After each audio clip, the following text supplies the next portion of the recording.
তার উস্তাদ ছিলেন ইব্রাহিম আত-তানুখি রাহমাতুল্লাহি আলাইহি, তার উস্তাদ ছিলেন আবুল আব্বাস আল হাজ্জার রাহমাতুল্লাহি আলাইহি, তার উস্তাদ ছিলেন আবু আলী আজ-জুবাইদি রাহমাতুল্লাহি আলাইহি, তার উস্তাদ ছিলেন আবুল হাসান আদ-দাউদি রাহমাতুল্লাহি আলাইহি, তার উস্তাদ ছিলেন আবু মুহাম্মদ আস-সারাখসি রাহমাতুল্লাহি আলাইহি, তার উস্তাদ ছিলেন আবু আব্দুল্লাহ ফিরাব্বি রাহমাতুল্লাহি আলাইহি, তার উস্তাদ ছিলেন মুহাম্মদ ইবনে ইসমাঈল ইমামে বুখারী রাহমাতুল্লাহি আলাইহি, তার উস্তাদ ছিলেন হুমায়দি রাহমাতুল্লাহি আলাইহি, তার উস্তাদ ছিলেন সুফিয়ান ইবনে ওয়াইনা রাহমাতুল্লাহি আলাইহি, তার উস্তাদ ছিলেন ইয়াহইয়া ইবনে সাঈদ আল আনসারী রাহমাতুল্লাহি আলাইহি, তার উস্তাদ ছিলেন মুহাম্মদ ইবনে ইব্রাহিম আত-তাইমি রাহমাতুল্লাহি আলাইহি, তার উস্তাদ ছিলেন আলকামা ইবনে ওয়াক্কাস আল-লাইসি রাহমাতুল্লাহি আলাইহি, তার উস্তাদ ছিলেন উমর ইবনুল খাত্তাব রাদিয়াল্লাহু আনহু, তার উস্তাদ ছিলেন মুহাম্মদুর রাসূলুল্লাহ সাল্লাল্লাহু আলাইহি ওয়াসাল্লাম।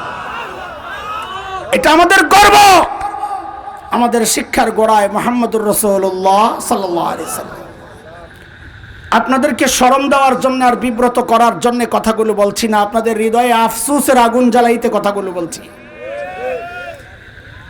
আমি যদি এখন জিজ্ঞেস করি গর্ব তো করেন, একটু বলেন তো আপনাদের শিক্ষার গোড়ায় কে? হা করে থাকবেন, হা করে থাকবেন। যারা মাদ্রাসায় পড়েন নাই এই গর্বের পরিচয় আপনি দিতে পারেন না। এক গর্বের পরিচয় থেকে আপনাকে বঞ্চিত করা হয়েছে।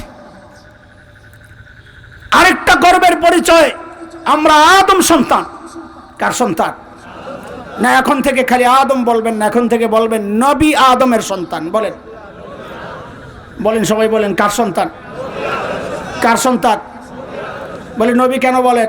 এই জন্যে বলি, আগে ছিল মানুষ গণনার সিস্টেমটার নাম ছিল আদমশুমারি। কি ছিল বলেন? কি ছিল? কয়েক বছর থেকে দেখি নাম পাল্টায় গেছে, এখন এটার নাম হইল গণশুমারি, জনশুমারি। কি জনশুমারি? কিরে ভাই আদম কাটলি কেন? আদম তোর কোন জায়গায় খোঁচাইছে, কাটলি কেন? আসলে ওই সন্দেহে পড়ে গেছে কি আমি কি আদমের সন্তান না বান্দরের পুত? সন্দেহে পড়ে গেছে। তোরা সন্দেহে পড়তে পারস। আমরা আগে বলতাম আদম সন্তান, কাশস যেহেতু এখন আদমরা আর একটু মোটা তাজা করে বলবো, এটা গর্ব গর্ব। এখন থেকে বলবো আমরা নবী আদমের সন্তান। বলেন ঠিক করে, কার সন্তান? কার সন্তান? আমাদেরকে ধীরে ধীরে আমাদের মৌলিক পরিচয়, গর্বের পরিচয় থেকে আমাদেরকে দূরে দূরে ঠেলে দেওয়ার চক্রান্ত হচ্ছে। দোস্ত, কারা করছে? কারা করছে? যারা এমন একটা সিলেবাস আমার আপনার সামনে পেশ করেছে, যে সিলেবাস পড়ে এই গর্বের পরিচয় দেওয়া যায় না। যে সিলেবাসে লেখাপড়া করে এই গর্বের পরিচয় দেওয়া যায় না। বঞ্চিত আপনাকে করা হয়েছে। নতুন করে সিলেবাস প্রণয়নের জন্য কিছু নাস্তিককে নিয়োগ দেওয়া হয়েছে, ইসলাম বিদ্বেষী অপশক্তিকে নিয়োগ দেওয়া হয়েছে।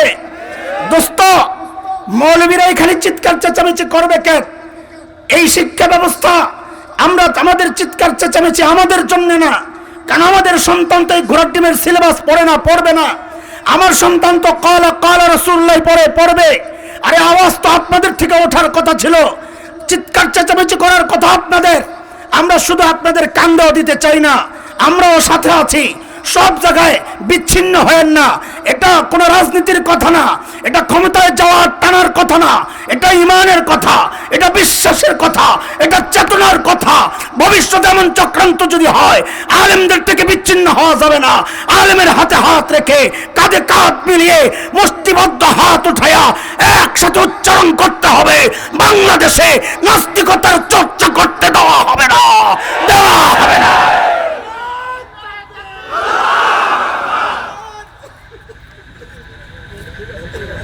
মুহতারাম হাজরিন, সতর্ক থাকা লাগবে। বড় চারদিক থেকে চক্রান্ত শুরু হয়েছে। ওরা চক্রান্ত করতে থাকুক, আমরা শুধু জানাই দিতে চাই আমরা জেগে আছি। আছেন তো জেগে নাকি? না আবার হাত উঠাইবেন ঘুমাইয়া কয়া? না, আমরা জেগে আছি। বলেন আমরা কি আছি? আমরা জেগে আছি ইনশাআল্লাহ, জেগে থাকবো ইনশাআল্লাহ। মানচিত্র রক্ষায়, ইমান রক্ষায় আমরা সব সময় জেগে থাকবো ইনশাআল্লাহ। আল্লাহর হাবিব ওই দুই মিশনে যখন ওই বর্বরদের পিছনে মেহনত শুরু করলেন, আহারে ওই বর্বরদের পরিচয় এখন আর বর্বর নাই। বলে তো নতুন পরিচয় বলেন। বলে আমি কি বলবো, আল্লাহকে জিজ্ঞেস করো। মালিককে জিজ্ঞেস করলাম, মালিক ওই বর্বরদের নতুন পরিচয় বলে। আল্লাহ জানায়া দিলেন, সীমাহুম ফি উজুহিহিম মিন আসারিস সুজুদ, ওদের চেহারার মধ্যে সেজদার চিহ্ন পাইবা। বলে সেজদার চিহ্ন তো বাহির দিয়া, তার মানে বাহিরে ফিটফাট আবার ভেতরে সদরঘাট কিনা? আল্লাহ বলেন না না, আমার নবীর সাহাবীরা বাহিরও এক নাম্বার ভেতরও এক নাম্বার। বলে ভেতরে এক নাম্বার আমরা বুঝবো কেমনে? তো আল্লাহ যেন জবাব দিচ্ছেন, বান্দারে তোর বোঝার দরকার কি?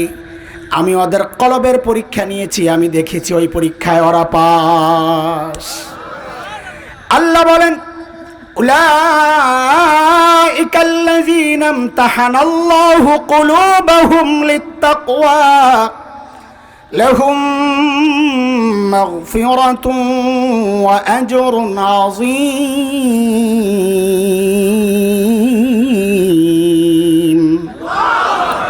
আল্লাহ বলেন ওদের কলবের পরীক্ষা নিয়েছি, ওই পরীক্ষায় ওরা পাস। নবীকে জিজ্ঞেস করলাম, ইয়া রাসূলুল্লাহ, ওই বর্বরদের পেছনে আপনি মেহনত করেছেন, এখন ওদের নতুন পরিচয় বলেন।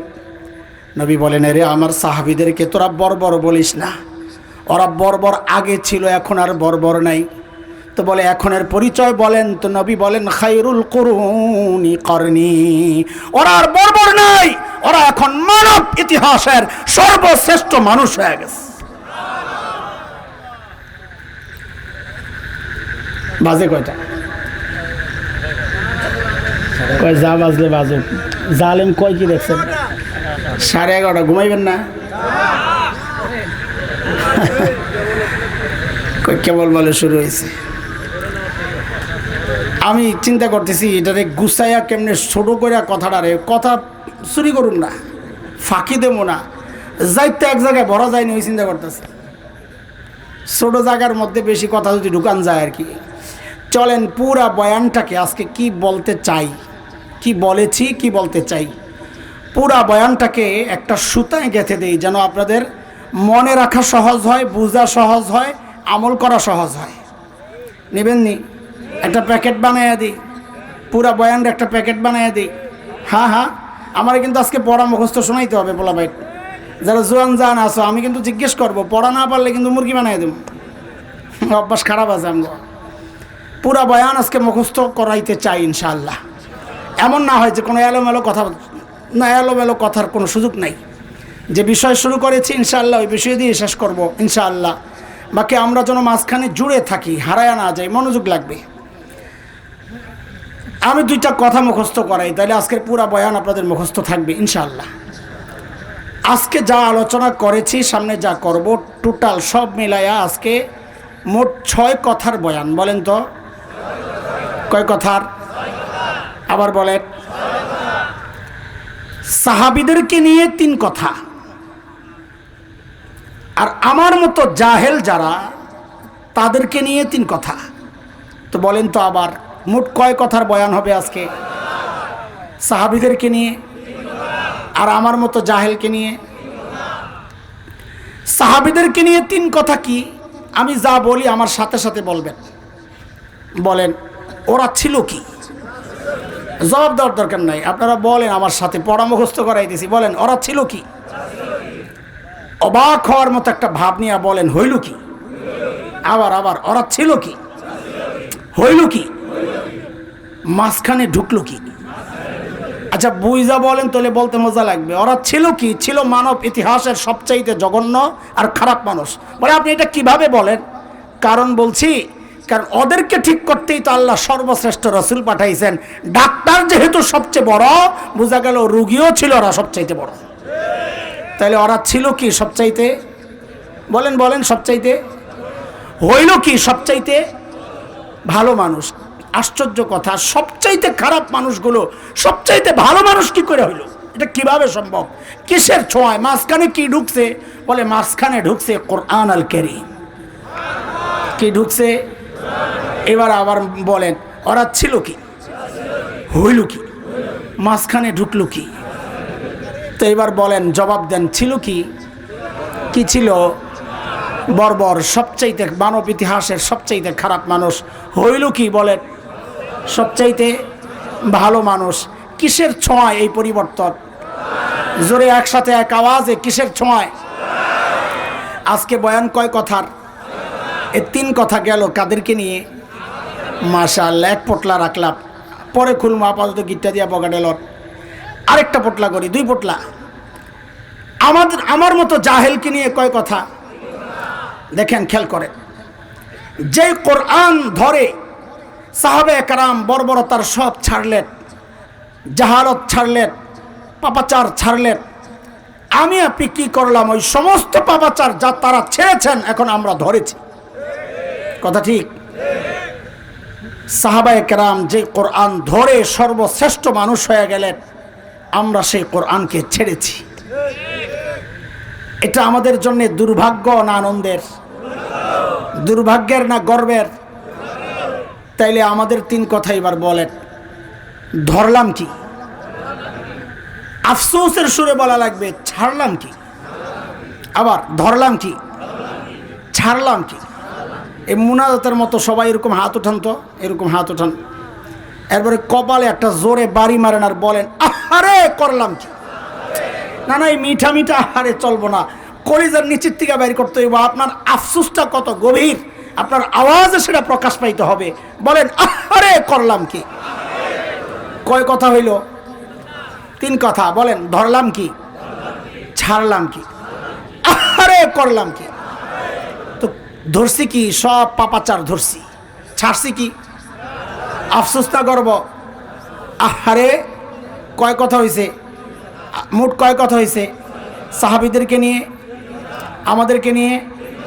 এই যে 6 কথার একটা ব্রেকেট দিলাম চারপাশ থেকে, দেখবেন এর বাহিরে আমি আর যাচ্ছি না।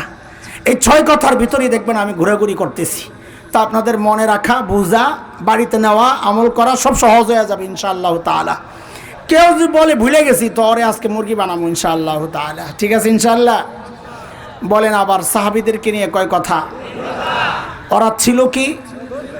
হইল কি? বলেন, ছিল কি? আমরা একটা উদাহরণ আপনাদের সামনে পেশ করছি। কি মানুষগুলো কি হয়ে গেল? কাদের কথা শোনাচ্ছি? যারা একটা পয়সার জন্য মানুষ খুন করত। সেই মানুষগুলো কোরআনের ছোঁয়ায় পরিবর্তনটা দেখেন। একজন সাহাবীর গল্প আপনাদেরকে শোনাই, পরিবর্তন দেখেন। কি মানুষ কি হয়ে গেছে। আল্লাহর নবীর এক সাহাবী হযরত সাঈদ ইবনে আমির আল জুমাহি রাদিয়াল্লাহু আনহু ইসলাম কবুল করছেন একটু দেরিতে, হিজরতের পর। দেরিতে মুসলমান হলে কি হবে? ঈমান ছিল বড় পাক্কা। কতটা পাক্কা একটা উদাহরণ শুনলেই বুঝবেন। সাইয়্যিদনা ওমর রাদিয়াল্লাহু আনহু যখন খলিফা, ওমর নরম না গরম? কত গরম? হ্যাঁ, গরমের একটা উদাহরণ দিলেই বোঝা যায়। নবী বলেন, ওমর আপনি যেই রাস্তায় থাকেন, শয়তান ডরে আর ওই রাস্তায় থাকে না, আরেক রাস্তায় জায়গা। সেই ওমর যখন খলিফা, হযরত সাঈদ যায় একদিন বলছেন, ওমর আল্লাহ দায়িত্ব দিছে, ঠিকঠাক মতো আদায় করেন, নাইলে কিন্তু খবর আছে। বাপ রে বাপ, বেটার কলিজায় সাহস কত! কই পাইল এই সাহস? মানুষ নিজে যখন সৎ হয়, তার সাহস তত উঁচা হয়। নিজের মধ্যে 2 নম্বরই থাকলে কথা বলবে মিনমিন মিনমিন মিনমিন করে, আর তেলের দাম বাড়াইব। কি বুঝা ঠিক কইছস? কথার মধ্যে শুধু তেল আর তেল, বোতল খালি হয়ে যায় কথা শেষ হওয়ার আগে। না বুঝে আসছে না কথা? হযরত ওমর তো ধরছেন, মিয়া আমার কান্দে একা একা চাপায়া দিয়ে আবার আমারে কও ঠিক হয়ে যাইতে। তো তোমরাও কিছু কামের ভাগ লও। রাগন নাই ওমর, রাগন নাই। জোর করে ধইরা সিরিয়ার এক শহর হিমসের গভর্নর বানাইয়া পাঠায় দিছে, যা ওখানের দায়িত্ব তোমার, সামলাও যায়া। সামনের কথাগুলো বুঝার জন্য 2টা কথা আগে বুঝে নেই। দেখেন, দুনিয়ার সিস্টেম হচ্ছে, যেই অঞ্চলের মানুষ যত ধনী হয়, ওই অঞ্চলের জনপ্রতিনিধি যারা মেম্বার, চেয়ারম্যান, এমপি, তারাও এলাকার মানুষ হিসাবে তারাও এরকম ধনী হয়।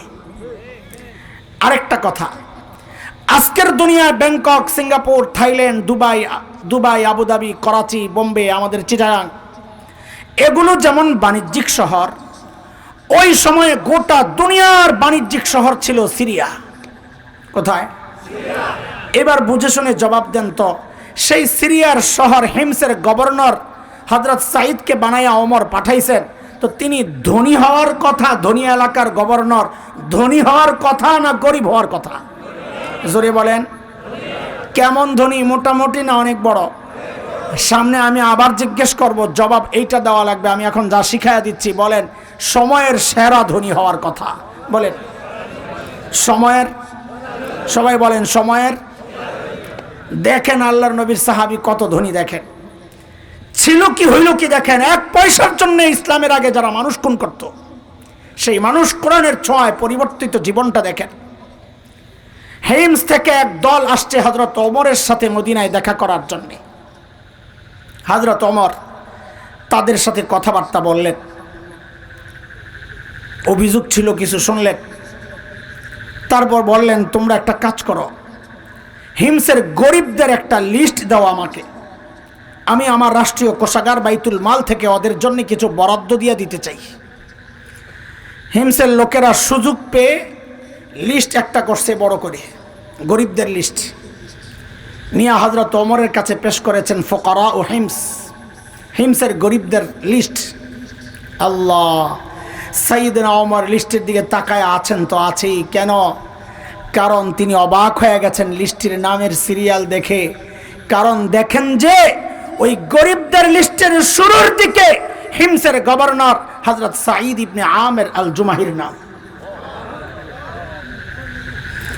সাইয়েদনা ওমর জানতে চাইলেন, আমিরুকুম ফাকিরুকুম, কি ব্যাপার তোমাদের গভর্নর বুঝি গরিব মানুষ?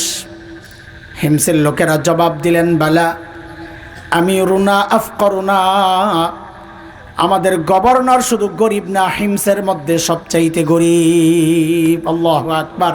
ছিল কি হইল কি দেখেন। হযরত ওমর এই কথা শুনে এতটা খুশি হয়েছেন যে আমার একজন শাসক এত সৎ। তিনি খুশি হইয়া 1000 স্বর্ণ মুদ্রা, কত? 1 স্বর্ণ মুদ্রা মানে প্রায় 3.5 ভরি স্বর্ণ, 1000 স্বর্ণ মুদ্রা মানে 3500 কাছাকাছি। কত কোটি টাকা হয় হিসাব করেন পরে ক্যালকুলেটর দিয়া। 1000 স্বর্ণ মুদ্রা প্যাকেট করে দূত মারফত পাঠাইয়া দিয়েছেন, যাও আমার পক্ষ থেকে আমার সাঈদকে এটা হাদিয়া দিয়ে আসো। এই পরিমাণটা বলেন তো কত? কত? 1000 কি স্বর্ণের পয়সা? স্বর্ণের পয়সা 1000। দূত যখন হিমসে পৌঁছে এই প্যাকেট পেশ করেছে, হাজি হাদিয়া মিন আমিরুল মুমিনিন, আমিরুল মুমিনের পক্ষ থেকে আপনার জন্য হাদিয়া।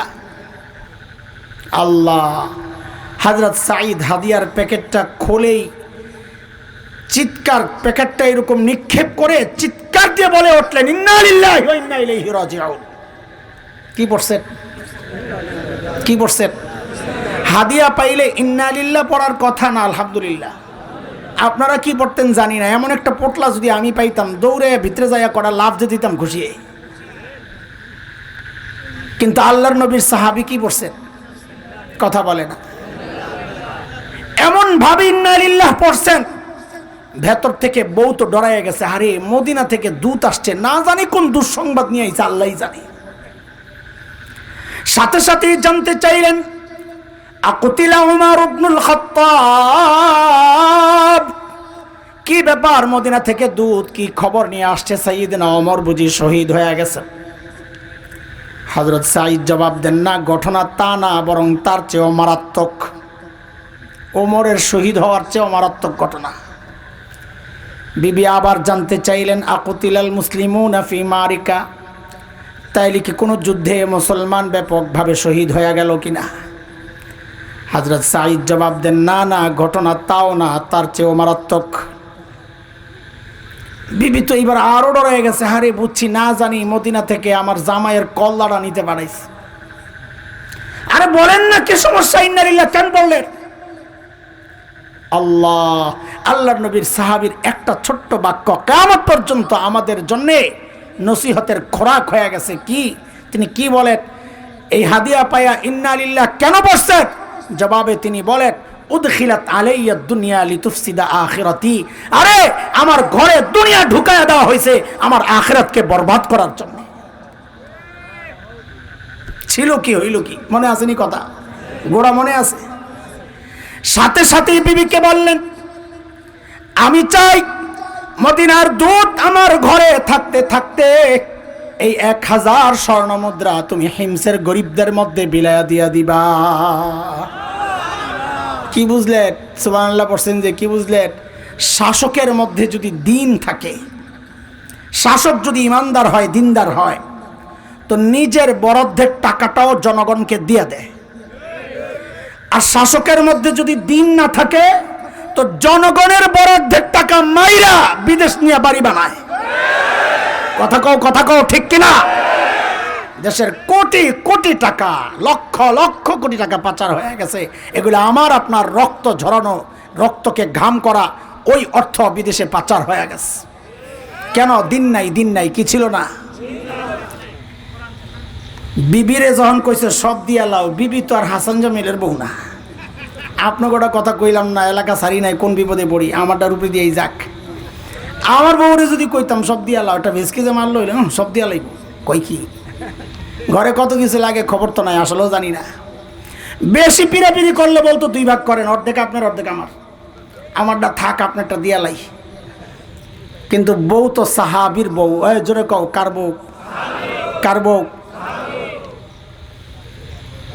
এই পোলাবেন যারা বিয়া করস নাই, তোদের জন্য একটা নসিহা, কামে লাগবো। আমার সাথে সাথে একটা শব্দ, একটা বাক্য মুখস্থ কর, তো কাজে লাগবে। বল আমার সাথে, সবাই বল যারা বিয়া করস নাই, জেসকার লগে তেসকা। এত আসতে মানে আবিয়াইতে এত কম। জোরে ক, শর্মাইস না, মাথা নিচে দিয়ে দিয়া ক, জেসকার লগে তেসকা। কিরে পোলাবেন করে নিয়ে আসে আর সারা মাঠ কি খালি? হ্যাঁ, তোরা এক লগে কই এত নজরে পড়ে গেছিস গা। জোরে কন জেসকার লগে মানে কি? মানে হইল এখনকার পোলাপান কয় হুজুর বউ পাই না, একটা তাবিজ টাবিজ দেওয়া যায় কেন, একটু পানি পড়া, সব তাবিজ দিয়া কাম সেরে লাইবা।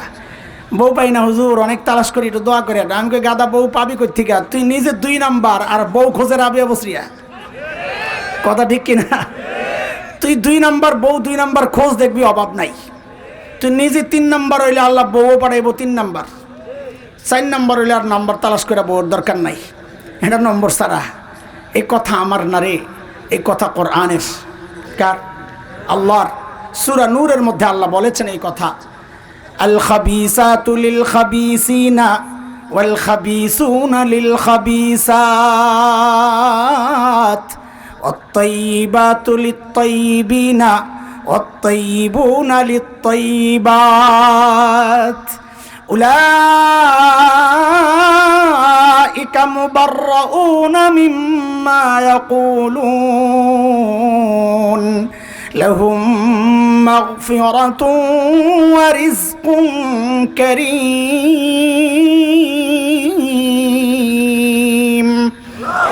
এই আয়াতের সংক্ষেপ তর্জমা যদি করি তো ওলামারা সাক্ষী এটাই বাইরে হইব, জেসকার লগে তেসকা, তুই যেমন আল্লাহ মিলাইব এমন। আগেরকার দিনে বুজুর্গরা বিয়ে করতে গেছে, যে যায়া সূরা কালাম জিজ্ঞেস করছে, মাসালা জিজ্ঞেস করছে, কি মুরব্বীরা ঠিক নেই। এখনকার পোলাবাইন যায় আর কোরআন শরীফ, সূরা কালাম, মাসালা জিজ্ঞেস করে না। কি জিজ্ঞেস করে? ওই বিশ্বকাপের সময় কোন পোলায় বউ দেখতে গেছে, যায়া বলে জিজ্ঞাসা কোন দলের সাপোর্ট করো গো? বউরে জিজ্ঞাসা যায়া কোন দলের সাপোর্ট করে? আপনারা কোন তো এই প্রশ্ন করা ঠিক আছে নি? বুঝেন নাই কসুও? ঠিক আছে, আরে এই প্রশ্ন করা ঠিক আছে। কেন প্রশ্ন করে? জেনে নে যারে বিয়ে করতে চাচ্ছে ওই যে একটা খবিস, ওর লগেরটাও খবিস পড়ে কিনা। কথা ঠিক কিনা বলেন? সাহাবী যেমন, আল্লাহ বউ তো মিলেইছে এরকম। যেই বলেছে সব দিয়া দাও, বউ কোনো দেরি করে নাই, সাথে সাথে নিয়ে সব দিয়া দিস। বেডিরা স্বর্ণ দিয়া দাও এত সহজ না, সুবহানাল্লাহ কইতে সহজ। বেডি করে যায় ধৈর্য, একটু স্বর্ণ দিয়া দাও মাদ্রাসায়, দেখো চোহর পানি টকটক করে পড়ে যাবো গা। দিছুই কদ্দুর, আবার দিয়া লাইতাম। মদিনার দূত এই দৃশ্য দেখে অবাক হয়ে গেছেন, আরে কই আসলাম, এরা মানুষ না ফেরেশতা। দ্রুত চলে গেছেন মদিনায়। যায় হযরত ওমরের কাছে সব বর্ণনা দিয়েছেন আর বলেন, আল্লাহ এরা মানুষ না হযরত, এরা ফেরেশতা। হযরত ওমর এই কথাগুলো শুনে এত খুশি হয়েছেন, সাথে সাথে বললেন, এই কাফেলা রেডি কর, আমার সাঈদকে দেখতে যাব। ভাই শত শত মাইল দূরে, বর্তমান জমানা না যে ট্রাভেলসে ফোন দিছ, মোবাইলে টিকিট পাঠাইয়া দিছে, এয়ারপোর্ট দেখাইছো, বোর্ডিং পাস দিয়া দিছে, গেছো গা। ওই জমানা না এটা, যখন দূরের সফরের জন্য অনেক প্রস্তুতির দরকার, অনেক কষ্টের ব্যাপার।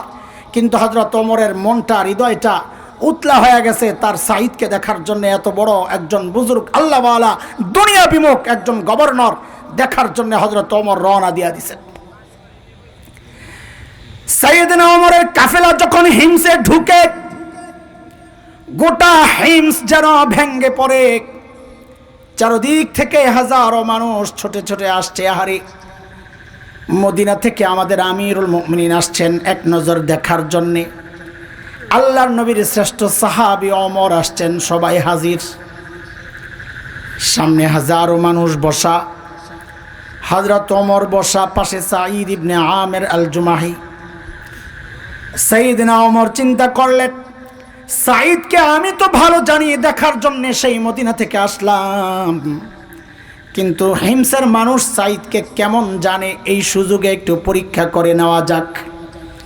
অনেক সময় দেখা যায় নেতার কাছে নেতা ভালো, জনগণ দেখতে পারে না। এই কিছুদিন আগেও বিভিন্ন নির্বাচনে দেখা গেছে নেত্রীর কাছ থেকে মার্কা তো লই আইছে, কিন্তু এলাকায় সবাই একজন স্বতন্ত্র দাঁড় করাইয়া দিছে, মার্কা ফেল করছে, স্বতন্ত্র পাস করছে। হয়েছে এরকম হয়েছে। সাইয়েদনা ওমর চিন্তা করলেন, সাঈদকে আমি তো ভালো জানি, কিন্তু হিমসের জনগণ কি বলে। ডাক দিয়া জিজ্ঞেস করলেন, এই হিমসের মানুষ, তোমাদের গভর্নরের বিরুদ্ধে কারো কোনো অভিযোগ থাকলে দাঁড়ায়া যাও। বাপরে বাপ, এই জমানায় কোনো নেতা আয়া যদি কইতো, আপনাকে এই আরো 3 মাস আগের কথা কইতেছে, এখন না, আপনাকে এলাকায় যেই নেতা আছে, এই নেতা কেমন, কোনো অভিযোগ আসেনি আপনাকে যদি জিজ্ঞেস করতো, তো পাবলিক মাথাটা নিচের দিকে দিয়া বলতো, অভিযোগ আছে কিন্তু দাঁড়ামো না, এখন দাঁড়াইলে সকালে শুয়া পড়া লাগবে। ঠিক নি কথা, কথা কয় না, ঠিক নি কথা। কিন্তু ইসলামী শাসনের সৌন্দর্য, জনগণ দাঁড়ায়া যায়, কোনো দ্বিধা করে না। ওই কোণার থেকে বুড়া দাঁড়ায়া গেছে, অভিযোগ আছে আছে। হযরত ওমর তো অবাক হয়ে গেছেন, কি রে করছে কি। মানুষের স্বভাব হইল মানুষ দেখা দেখি কাজ করে। রাস্তায় দাঁড়ায় আপনার ঘাটটা ব্যথা করতেছে, কোনো কারণ নাই, ঘাটটা ব্যথা করতেছে, এইভাবে এরকম করছেন, উপরের দিকে তাকায় রয়েছেন কিছুক্ষণ। দেখবেন যারা পাশে দিয়া যায় অধিকাংশ দাঁড়ায় দেখবে আপনি কি দেখতেছেন। ঠিক নি কথা। যেই এক বুড়া দাঁড়ায় গেছে, সাথে সাথে আরো 3 জন। ওমর কয়, আরে কি সর্বনাশ, কারে দেখতে আইলাম, ওর বিরুদ্ধে দেখি অভিযোগের শেষ নাই। ঠিক আছে, আর দাঁড়ানো লাগবে না, শুনে লই। বলেন বুড়া মিয়া, আপনার কি অভিযোগ বলেন। প্রথম জন, আল্লাহ, অভিযোগ দেখেন কি মারাত্মক। প্রথম জন বলেন, আমিরুল মুমিনিন, আমাদের গভর্নর না মাসে একদিন অফিসে আসে না। মাসে কয়দিন? মাসে একদিন অফিসে আসে না, বিচার। আর আমরা তো সপ্তাহে ছুটিই পাই 2 দিন। আরো কত বন্ধ, পূজার বন্ধ, জন্মদিন, মৃত্যুদিন, আওয়া দিবস, যাওয়া দিবস, যাইতে যাইতে দিবস বাড়তে বাড়তে আমার আশঙ্কা আগামী 15-20 বছর পরে দেখা যাবে বউ সারা দিবস একটা দিবস বেরিয়েছে। বউ ভাগছে, দিবসের নাম কি? বউ ভাগছে। তোরা সেই শয়তান পিরাস, তো বউ ভাগছে একটা দিবস বেরিব। এত দিবস খালি আইতেছে, সরকারি মাল লুটে পুটে খাও, অসুবিধা কি? ইসলামী শাসন ব্যবস্থায় ছুটি ছিল, কোনো ছুটিমুটি নেই। বিচার আসছে, বিচার মাসে কয়দিন আসে না? বলেন কয়দিন আসে না? হযরত ওমর তো রাগ হয়ে গেছে, সাঈদ জবাব দাও, কেন তুমি মাসে একদিন অফিসে আসো না? ও কি বুঝাইতেছি, ছিল কি, হইল কি, মনে আসেনি কথা? আসামির কাঠগড়ায় আল্লাহর নবীর সাহাবী হযরত সাঈদ ইবনে আমের আল জুমাহি। এবার বলেন তো পিছনের কথা, তিনি কি হওয়ার কথা ছিল, ধনী না গরিব? কেমন ধনী? সময়ের সেরা ধনী। একজনে সহি জবাব দিছে, সময়ের।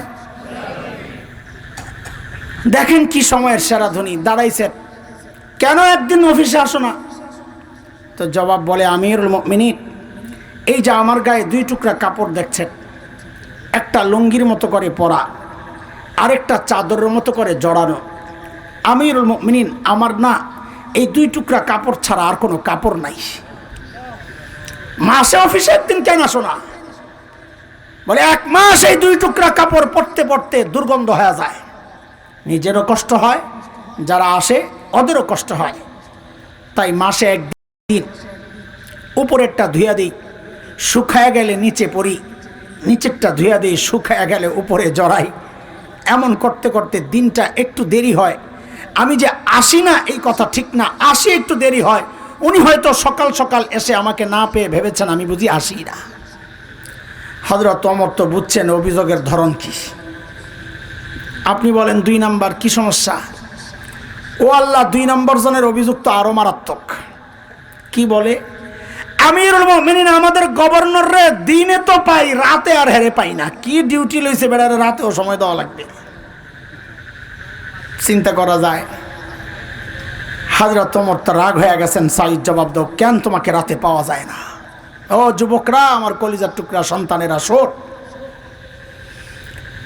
হযরত সাঈদ দাঁড়াইছেন, কেন পাওয়া যায় না রাতে? হযরত সাঈদ জবাবে বলেন, আমিরুল মুমিনিন কাসসামতু হায়াতি বাইনা রাব্বি ওয়া বাইনা ইবাদি। জীবনটারে 2টা ভাগ করছি আমিরুল মুমিনিন। একটা ভাগ দিনটা মালিকের বান্দাদেরকে দেই, আর রাতটা আমি আমার মালিককে দেই। ছিল কি, যারা সফরে গেলে সাথে মূর্তি নিয়ে যাইতো, সেই মানুষগুলো কোরআনের ছোঁয়ায় পরিবর্তিত জীবন এখন বলে যে রাতটা মালিককে সময় দেই, দিনটা মালিকের বান্দাদেরকে সময় দেই। আমি আর তুমি তো মালিককে সময় দেওয়ার টাইম পাই না, ব্যস্ত মানুষ, কত কাজ আমাদের, কত কাজ। এরে জালিম, আমি আর তুমি ছাড়া দুনিয়ার সব মালিককে টাইম দেয়।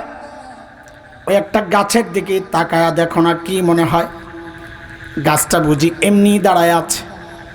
না না, ওই গাছটাও দাঁড়ায়া দাঁড়ায়া মালিকের তাসবিহ পড়ে।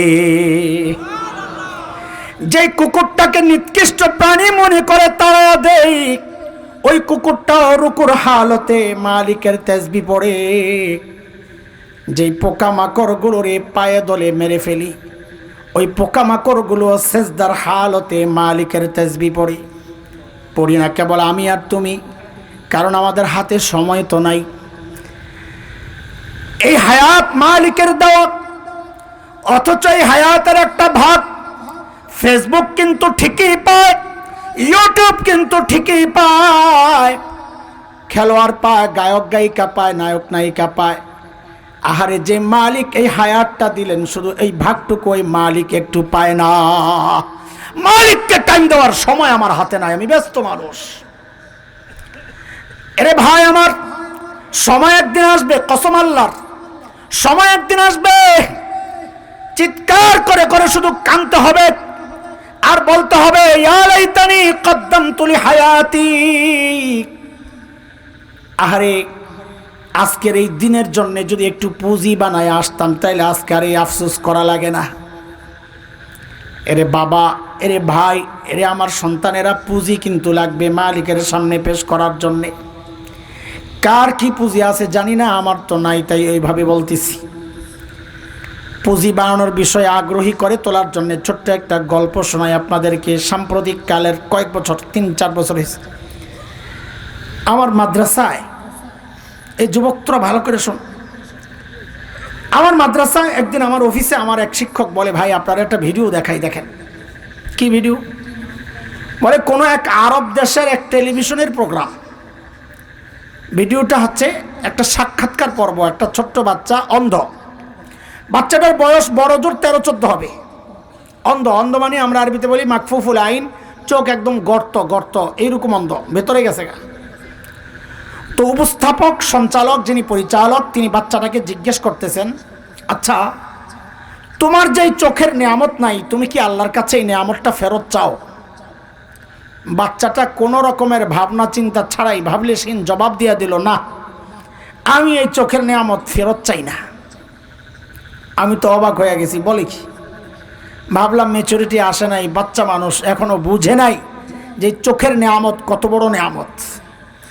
তা আমি তো অবাক হয়েছি ভিডিও দেখা, কিন্তু যিনি সামনাসামনি বসা তার তো আরো অনেক বেশি অবাক হওয়ার কথা, তাই না? তিনি আরো অনেক বেশি অবাক হইয়া জিজ্ঞেস করলেন, লিমাজা, আরে কেন তুমি এই নেয়ামত ফেরত চাও না? এটা কেমন কথা? আরে বাচ্চাটার জবাবটা শুই না বুঝছি বোকা ও না, বোকা তো আমি, বোকা তো আমি। আল্লাহকে হাজির নাজির রেখে বলছি আপনাদেরকে, ওর জবাবটা শুই না আমি সাথে সাথে কান্না করে দিছি। বললো কি সেটা? আরে বললো কি সে? বাচ্চাকে যখন জিজ্ঞেস করা হলো তুমি কি নেয়ামত ফেরত চাও, বলে না চাই না। বলে কেন চাও না?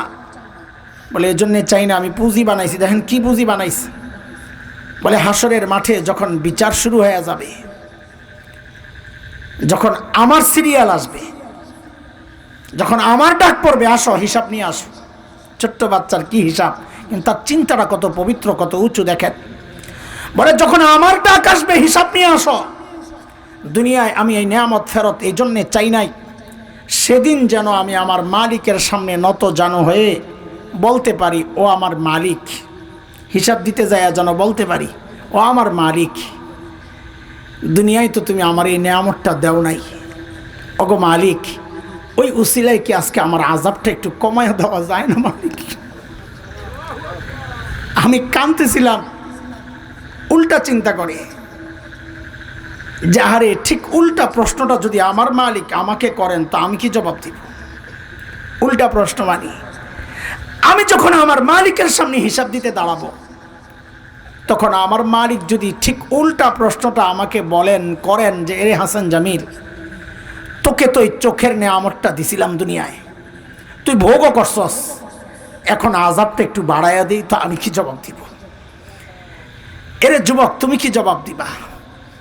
ও বাবা আপনি কি জবাব দিবেন? হ্যাঁ, কি পুঁজি বানাইছেন জিজ্ঞেস করি, বলেন। আরে আগেই তো বলেছি আমার নাই বলে এভাবে বলছি, আপনার কি আছে বলেন না? কি পুঁজি আছে আমাদের? আছে, পুঁজি নাই যে তা না, পুঁজি আছে। গুনার পুঁজি, গুনা গুনা গুনা, এত গুনা এত গুনা, যেদিকে তাকাই শুধু গুনাহ আর গুনাহ। এরে জালিম, কার নাফরমানি করতেছো? হ্যাঁ, কোনদিন ভেবেছ কার নাফরমানি করতেছো? যে মালিক আমাকে তোমাকে এত ভালোবাসেন তার নাফরমানি চলতেছে,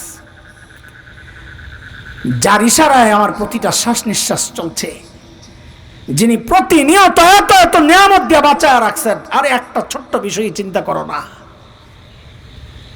কত নিয়ামত দেন, কত মায়া আমাদের জন্যে। আমি তুমি দরজা জানালা বন্ধ করে যখন ভেতরে গুনাহ করি, আরে আমার মালিক আমারে কত ভালোবাসে, ভেতরে গুনাহ চলছে, যুবক ভেতরে গুনাহ চলছে, ওই অবস্থায় আমার মালিক দরজার নিচে দিয়া বাতাস আর অক্সিজেন পাঠায়া দেন, যেন গুনাহ অবস্থায় আমি মাইরা না, আমি যেন মরে না যাই। সেই মালিকের নাফরমানি আর কত কাল করবা যুবক? বাবা দাড়ি তো পেয়ে গেছে, বুঝেন কিছু? দাড়ি পাকা, চুল তো পাকছে, বুঝেন কিছু এটা? হ্যাঁ, আরে আমরা তো আয়নার সামনে নিজেকে দেখলে কলিজা মোচড় দিয়া ওঠে। কেন? কারণ এই দাড়ি পাকার অর্থ যে জানি, এই চুল পাকার অর্থ যে জানি। হ্যাঁ, আমার সামনে গাছ থেকে পাতা ঝরেছে, আল্লাহ আমাকে সতর্ক করেছিলেন, এরে হাসান জামিল যেই জিনিস ধরে ওই জিনিস ঝরে, আমি সোজা হই নাই। আমার সামনে সূর্যকে ডুবায়া আল্লাহ আমাকে সতর্ক করেছিলেন, এরে হাসান জামিল যেই জিনিস ওঠে ওই জিনিস ডুবে, তুই একদিন ডুববি, আমি সোজা হই নাই। আমার সামনে দিয়ে আমার বাবার লাশকে কবরে পাঠায়া আমাকে সতর্ক করা হয়েছিল, আমি সোজা হই নাই। আমার সামনে দিয়ে আমার মায়ের লাশ পাঠানো হয়েছে, দাঁড়ায় দাঁড়ায় কেঁদেছি। আল্লাহ আমাকে সতর্ক করেছিলেন, এরে হাসান জামিল একদিন তোর সন্তানদের সামনে দিয়াও তোর লাশ কবরে যাবে, ওরাও তোর মতো দাঁড়ায় দাঁড়ায় চোখের পানি ফেলবে, আমি সোজা হই নাই। এত এত ইশারা ইঙ্গিত দেওয়ার পরেও আমি সোজা হই নাই। এইবার আমার শরীরের মধ্যে ডাইরেক্ট অ্যাকশন শুরু হয়ে গেছে। এই দাড়ি পাকা মানি বাবা, শরীরের একটা অংশের মৃত্যু শুরু হয়ে গেছে, যে কোনো সময় মালাকুল মউত কাপ করে আমার রোগটা নিয়ে নিতে পারে। প্রস্তুতি কি মালিকের সামনে দাঁড়াবেন কি নিয়া? বলেন, জবাব দেন। এর যুবক ভাই আমার, এর চেয়ে ভালো করে বোঝানোর সামর্থ্য আমার নাই রে বাপ। আমি বলি কি, আমার কথাগুলো তোদের হৃদয়ে টাচ না করলে, আমি প্রায় এই কথা বলি, ভাই এছাড়া আমার উপায় নাই। যদি আমার কথাগুলো তোদের হৃদয়ে টাচ না করে, আমি বলি কি, তোরা সবগুলো আমার সামনে আয়, আমার সামনে আয়, তোদের পাওগুলো আমার সামনে মেলা দে। আমি ওই পাওগুলা জড়াইয়া ধইরা সারা রাত বসে বসে কান্না করি, তাও তোরা গুনাহ ছেড়ে দে, গুনাহ ছেড়ে দে। আরে এই গুনাহওয়ালা চোখগুলো নিয়ে মালিকের সামনে কেমনে দাঁড়াবো বলেন? এই গুনাহওয়ালা জবান নিয়ে মালিকের সামনে কেমনে দাঁড়াবো? এই গুনাহওয়ালা কান নিয়ে মালিকের সামনে কেমনে দাঁড়াবো বলেন? এই হাত পাও নিয়ে কেমনে দাঁড়াবেন? হ্যাঁ, মালিক যদি জিজ্ঞেস করেন যে আমার দেওয়া নেই, আমার দিয়া তুই আমার নাফরমানি কেমনে করলি, কি জবাব দিবি?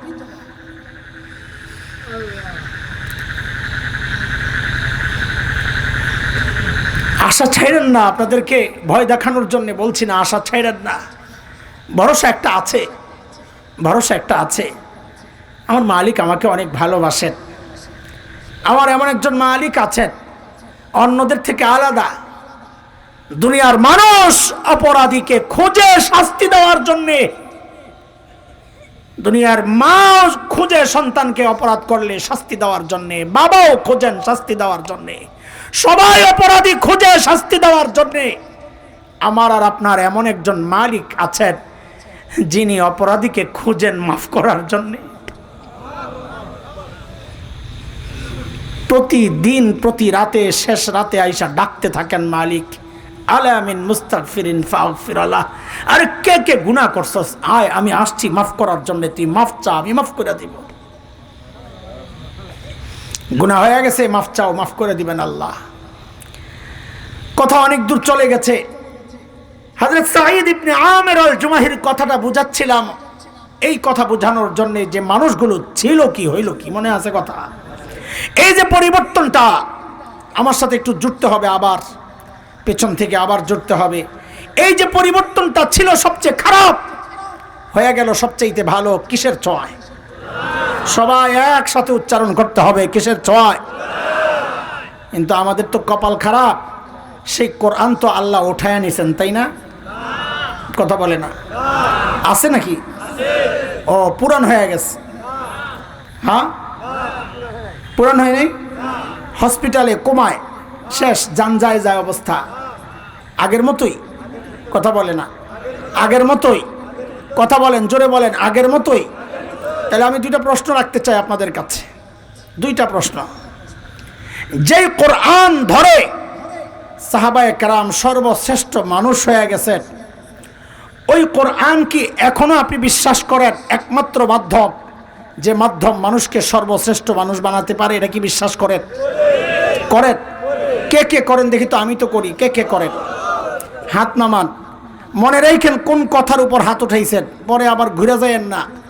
আপনারা স্বীকার করে হাত উঠাইছেন, কোরআন একমাত্র মাধ্যম, যে মাধ্যম মানুষকে সর্বশ্রেষ্ঠ মানুষ বানায়।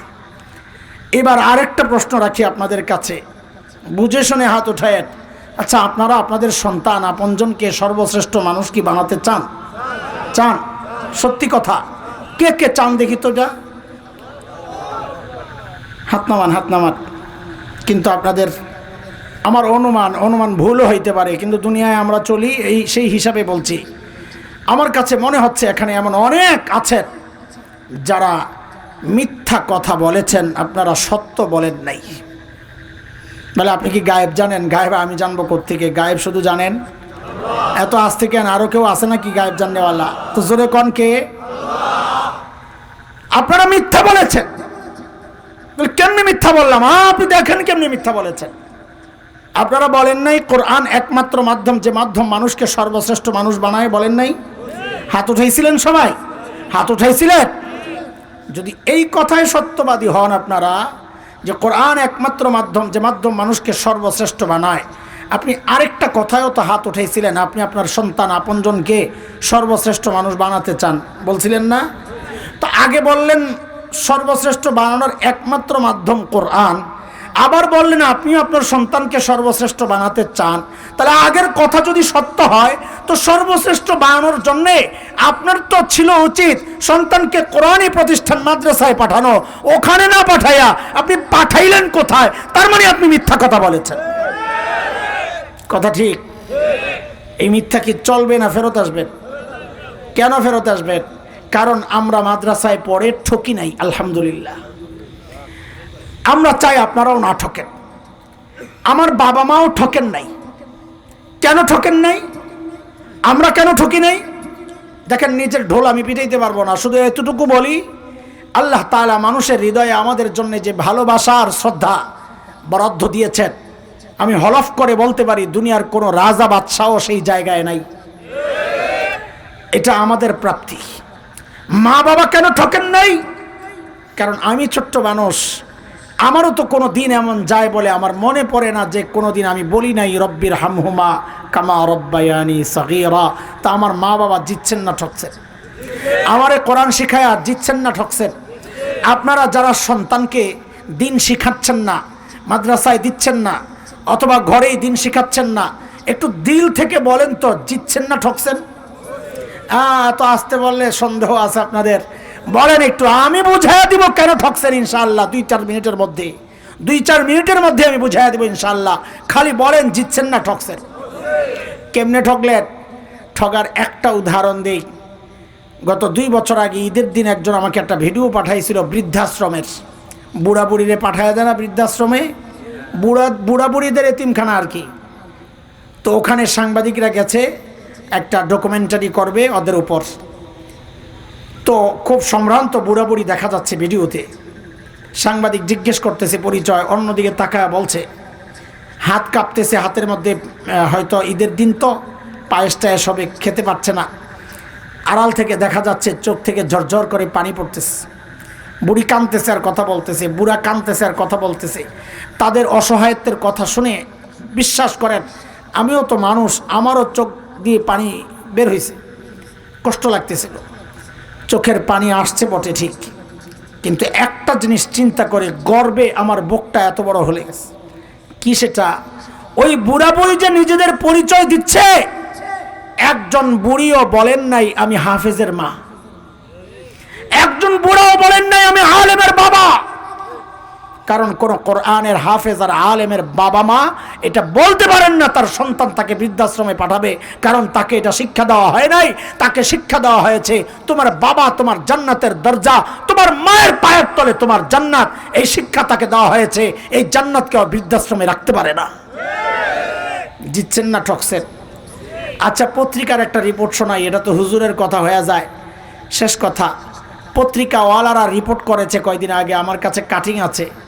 সেটা হলো, তারা লিখেছে উচ্চ শিক্ষার হার যত বাড়ছে, সন্তানের সাথে বাবা মার দূরত্ব তত বাড়ছে। কথাটা কি মিথ্যা?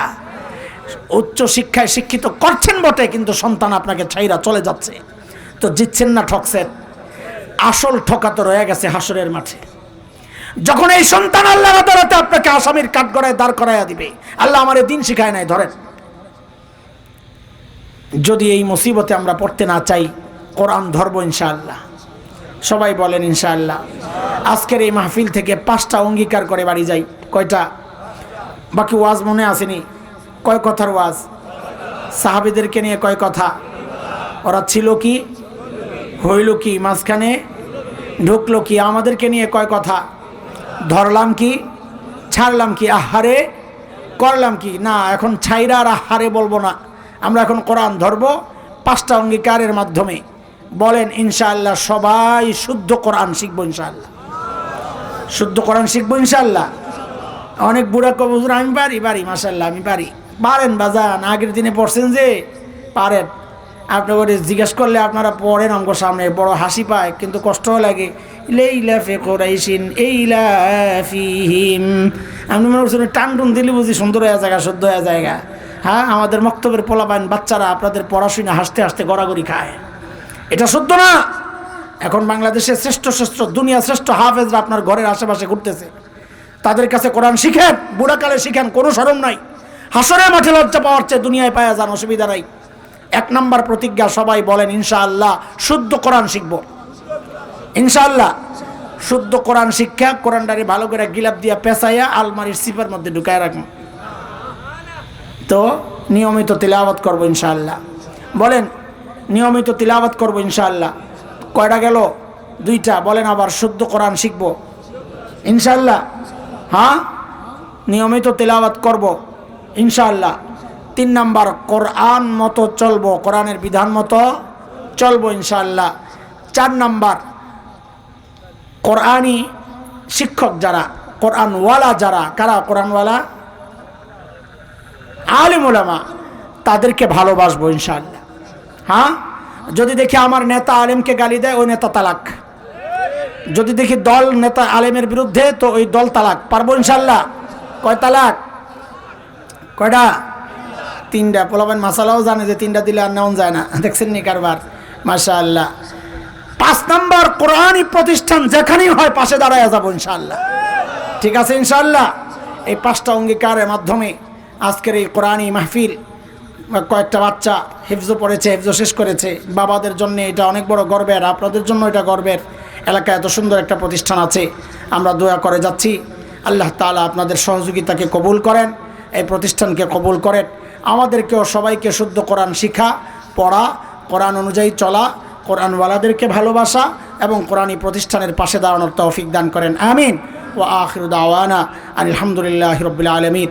সুবহানাল্লাহি ওয়া বিহামদিহি, সুবহানাকাল্লাহুম্মা বিহামদিক, আশহাদু আল লা ইলাহা ইল্লা আনতা আস্তাগফিরুকা ওয়া আতুবু ইলাইক।